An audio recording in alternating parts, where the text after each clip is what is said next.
నల్గొండ జిల్లాలో సంచలనాన్ని సృష్టించిన school principal Rupa Reddy హత్య కేసులో మిస్టరీ వీడింది. ఈ నెల 11న రూపారెడ్డిని ఇద్దరు విద్యార్థులు హత్య చేసినట్లుగా పోలీసులు గుర్తించారు. రూపారెడ్డిని హత్య చేసింది ఆమె పనిచేసే స్కూల్లో 10వ తరగతి విద్యార్థినని తేల్చారు. మరో విద్యార్థి కూడా ఈ హత్యకు సహకరించినట్లుగా తేల్చారు. ఘటన అనంతరం ఇద్దరు విద్యార్థులు పరారయ్యారు. గతంలో ఓ విషయంలో ఇద్దరు విద్యార్థులను మందలించిన ప్రిన్సిపల్ రూపారెడ్డి వారికి టీసీలు ఇచ్చి స్కూల్ నుంచి పంపేశారు. దీంతో రూపారెడ్డిపై విద్యార్థులు కక్షను పెంచుకున్నారు.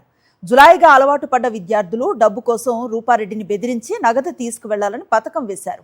పక్కా ప్లాన్తో గ్లౌజులు, మాస్కులు ధరించి రూపారెడ్డి ఇంట్లోకి ప్రవేశించిన విద్యార్థులు కేవలం 9 నిమిషాల్లోనే ఆమెపై కత్తితో దాడి చేసి హత్య చేసినట్లుగా దర్యాప్తులో పోలీసులు గుర్తించారు.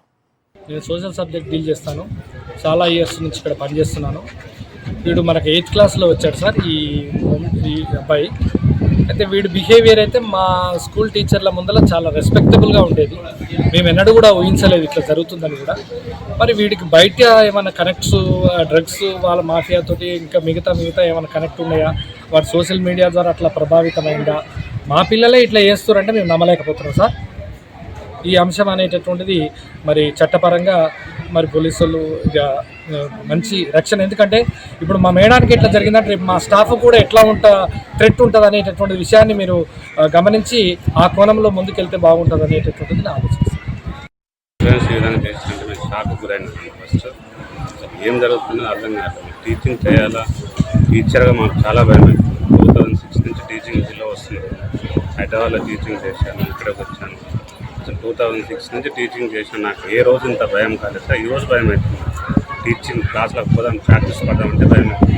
యాజ్ ఎ మ్యాథ్స్ టీచర్గా చెప్తున్నాను. నాకు ఇప్పుడు అట్లా అనుకోలేదు సార్. ఎలా హోంవర్క్ చేసినారంటే నా ముందు భయపడే స్టూడెంట్ ఈ విధంగా చేసిందా, ఇంత దారుణాన్ని పడిపోతున్నాను. నేను నమ్మలేకపోతున్నాను సార్. సెక్యూరిటీ లేదు, మేనేజ్మెంట్ సెక్యూరిటీ లేదు, ఇక్కడ టీచర్స్ సెక్యూరిటీ. ఒక స్కూల్ గురించి కాదు సార్, ప్రతి స్కూల్కు టీచర్లకు భయం అవుతుంది. టీచింగ్ అంటేనే భయం అవుతుంది. టీచింగ్ చేయాలా వద్దా అనేది మాకు ఒక క్వశ్చన్ మార్క్గా మారింది సార్. మాతోటి మంచిగానే ఉండేది, క్లాస్లో కూడా బిహేవియర్ మంచిగానే ఉండేది. ఇప్పుడు ఈ సంఘటన జరిగిన తర్వాత మాకు క్లాస్కి వెళ్ళాలంటేనే ఇప్పుడు భయంగా ఉన్నది సార్. మాకు టీచింగ్ వ్యవస్థకి అసలు సెక్యూరిటీ లేకుండా అయిపోయింది సార్. మేము ఎట్లా క్లాస్కి వెళ్ళాలి, ఎట్లా బోధించాలి.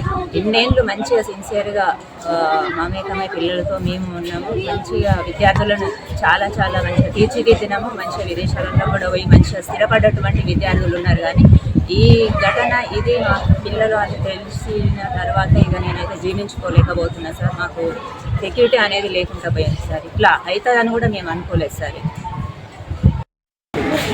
మా విద్యార్థి ఇట్లా చేసుకున్నాక ఈ సంవత్సరాల నుంచి మేము టీచింగ్ ఫీల్డ్లో ఉన్నాం. కానీ ఏ విద్యా సంస్థ అయినా కూడా ఇంత అవుతుంది మేము అనుకోలేదు సార్. ఏంటంటే అసలు మాట కూడా అట్లా అసలు విద్యా వ్యవస్థ అనేది ఇంత మాకు టీచర్లకు సెక్యూరిటీ లేకుండా మా బాధలు ఎవరు చెప్పా కూడా అర్థం కాని పరిస్థితిలో ఉన్నాం సార్. ఇది నమ్మశకంగా కూడా ఊహించలేకపోతుంది సార్.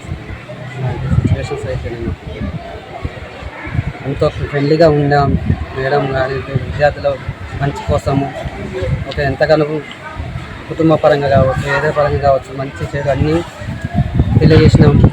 ఇలాంటి వ్యవస్థకి ఇంత దారుణంగా ఇంత ఘోరంగా జరుగుతుందని ఊహించుకోలేదు. 1999 నుంచి మేము నాగార్జున స్కూల్, నేను కరస్పాండెంట్గా హెచ్ఎంగా స్కూల్ రన్ అవుతుంది గత 28 సంవత్సరాలుగా. మా దగ్గర 10th బ్యాచ్ వాళ్ళు, ఇది 16వ బ్యాచ్. ఈ వారం నుంచి జరిగిన కోణాలు అందరికీ తెలుసు. కానీ ఇది మేము జీర్ణించుకోలేని పరిస్థితి ఉంది. మా దగ్గర చదివిన పిల్లలు ఇంత ఘాతకానికి నిలబడ్డారా అంటే నమ్మశక్యంగా ఉంది. మేము ఎంతసేపు స్కూల్కి అంకితమై పని చేసినాం. కానీ మేము ఏ రోజు స్కూల్కి రాకుండా ఉండడం కానీ, ఎప్పుడు పిల్లల భవిష్యత్తు, మా దగ్గర జరిగిన పిల్లలు వేరు ఉద్యోగాలతోటి మంచి పొజిషన్లలో ఉండి ఫోన్లు చేసి మాట్లాడుకుంటారు, కలిసి వెళ్తుంటారు. మాకు ఇది జరిగినందుకు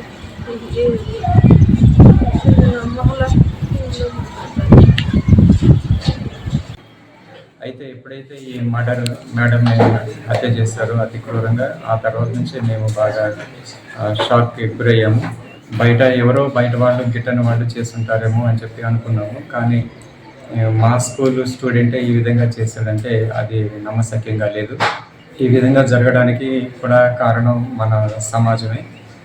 మన సమాజంలో ఉన్నటువంటి ఈ గుట్కా, గంజాయి, పాన్ పరాగులు ఎప్పుడైతే మనం అరికట్టగలుగుతామో అప్పుడే మన యొక్క సమాజం అనేది బాగుంటుంది. విద్యా వ్యవస్థ కూడా, విద్యార్థులు కూడా మంచి క్రమశిక్షణలో ఉండడానికి ఒక అవకాశం ఉంటుంది.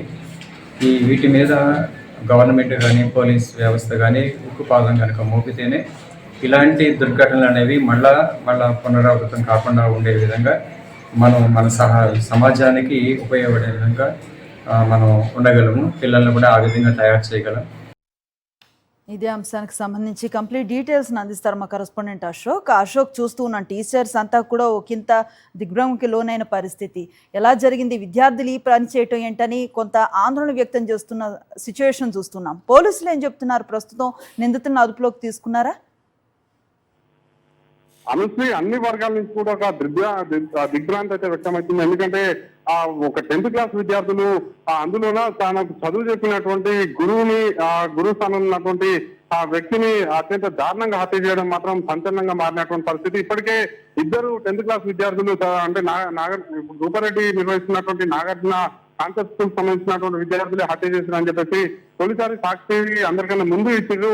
ఇప్పటికే 2 విద్యార్థుల్ని పోలీసులు అదుపులోకి తీసుకున్నారని చెప్పేసి కూడా మనం అందరికంటే ముందు ఇచ్చినాం. అయితే 2 విద్యార్థులు గురువు స్థానంలో ఉన్నటువంటి మహిళని అత్యంత దారుణంగా, పాశవికంగా 27 సార్లు కత్తితోటి దాడి చేసి హత్య చేయడం మాత్రం సంచలనంగా మారిందని చెప్పి చెప్పుకోవచ్చు. ఎందుకంటే 10వ తరగతి చదువుతున్నారు విద్యార్థులు, లోకం అంటే ఏందో తెలియదు. కానీ ఈ వయసులోనే నేరాల బాట పట్టడం, అదే సమయంలో ఆ మహిళని అత్యంత దారుణంగా కత్తితోటి దాడి చేసి చంపడం మాత్రం ఇప్పుడైతే ప్రస్తుతమైతే అన్ని వర్గాలను కూడా కలిసి వేస్తున్నటువంటి పరిస్థితి.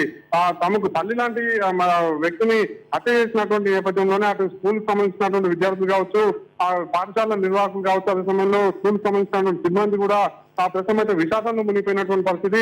మరోవైపు భయాందోళన కూడా వ్యక్తం చేస్తున్నారు. ఇన్ని రోజులు తమ మధ్య ఉన్నటువంటి ఈ విద్యార్థుల హత్య చేసిందని చెప్పేసి కూడా ప్రస్తుతం అయితే ఆందోళనకు గురవుతున్నటువంటి పరిస్థితి కనిపిస్తుంది.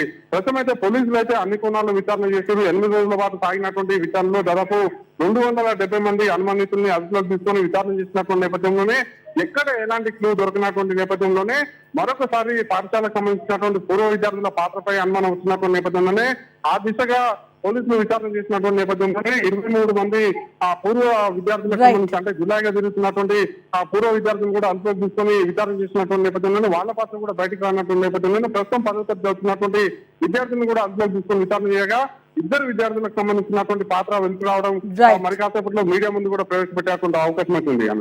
Right, thank you Ashok.